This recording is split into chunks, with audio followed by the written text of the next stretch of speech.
દિલ્હીમાં પરાજય બાદ રાજકારણમાં ફરી મજબૂત પકડ બનાવવાનો પ્રયાસ સ્ટુડન્ટ વિંગ એએસએપીની કરી રચના. દિલ્હીમાં હારનો સામનો કર્યા બાદ આમ આદમી પાર્ટી પોતાની તાકાત વધારવા નવા પ્રયાસો કરી રહી છે. પક્ષે મંગળવારે પોતાના સ્ટુડન્ટ વિંગની રચના કરી છે, જેને association of students for alternative politics નામ આપવામાં આવ્યું છે. આપ આ વિદ્યાર્થીઓ સંગઠન મારફત યુવાનો વચ્ચે પોતાની પકડ મજબૂત બનાવવાનો પ્રયાસ કરશે. આગામી દિવસોમાં પક્ષ દિલ્હી યુનિવર્સિટી, જેએનયુ સહિત અન્ય યુનિવર્સિટીમાં વિદ્યાર્થી સંગઠનની ચૂંટણી આ વિંગ મારફત લડશે.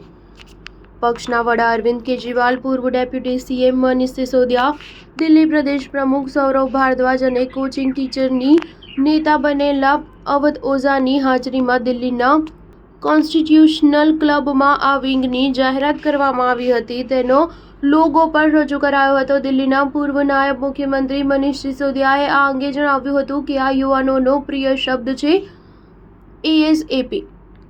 આજે જ્યાં પણ સુધારાની જરૂર છે ત્યાં તેની જરૂર છે. આપણે મોડા પડ્યા છીએ. જ્યારે આ નામ વિશે વિચારીશું ત્યારે તે આપણને સૂચન આપશે કે હવે સમય નથી. હું ઈચ્છું છું કે યુનિવર્સિટીના વિદ્યાર્થી સંગઠનની ચૂંટણીમાં એએસએપીના અધ્યક્ષ સેક્રેટરી ટીમ જીતીને આવે.